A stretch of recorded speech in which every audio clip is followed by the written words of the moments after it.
Pemirsa, kita akan memasuki Habar nang Panambayan.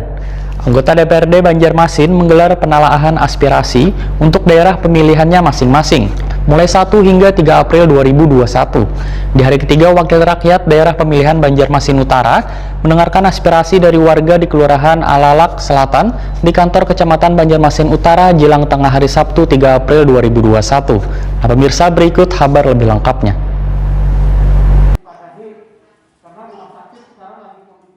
Anggota DPRD Banjarmasin menggelar penelaahan aspirasi untuk daerah pemilihannya masing-masing mulai 1 hingga 3 April 2021. Di hari ketiga, Wakil Rakyat Daerah Pemilihan Banjarmasin Utara mendengarkan aspirasi dari warga di Kelurahan Alalak Selatan di kantor Kecamatan Banjarmasin Utara jelang tengah hari Sabtu 3 April 2021. Pertemuan pun dibagi 3 sesi agar kada menimbulkan kerumunan sesuai dengan protokol kesehatan. Anggota DPRD Banjarmasin, Hari Kartono, wayah ditakoni Prima TV usai reses madahakan, warga masih mengeluhkan mengenai pembangunan infrastruktur nang banyak rusak sehabis banjir melanda kota Seribu Sungai ini pertengahan awal tahun 2021. Terutama banyaknya jalan yang berlubang akibat tergerus banyu nang cukup lawas merendam terkikis lalu lalang kendaraan. Politisi Partai Gerindra ini pun meminta pemerintah kota memasukkan keluhan warga dalam skala prioritas lantaran sifatnya sangat mendesak. Karena bila jalan rusak ini dibiarkan berlarut-larut, selain akan bertambah parah, juga mengganggu laju perekonomian yang ada di kawasan pinggiran ini.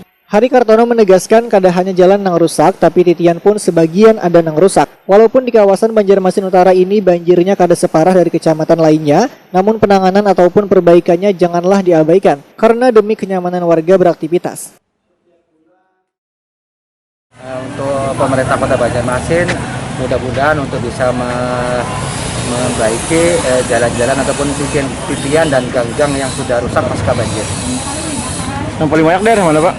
Paling banyak daerah Alalak mungkin sama juga kena imbasnya, cuman di Alalak kemarin memang ada banjirnya, kada menetap, tapi kan banjir sesuai dengan pasang surut air kan. Jadi begitu air turun, ini kan jalannya surut, tapi tetap merusak jalan-jalan di gang-gang.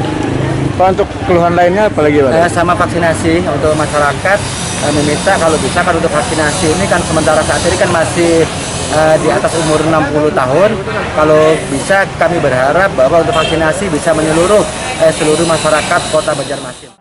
Sedangkan keluhan warga lainnya, ujar Hari Kartono, berkaitan dengan vaksinasi. Warga meminta orang yang divaksinasi jangan ada batasan usianya agar seberataan warga menjadi sehat dan terhindar dari wabah COVID-19.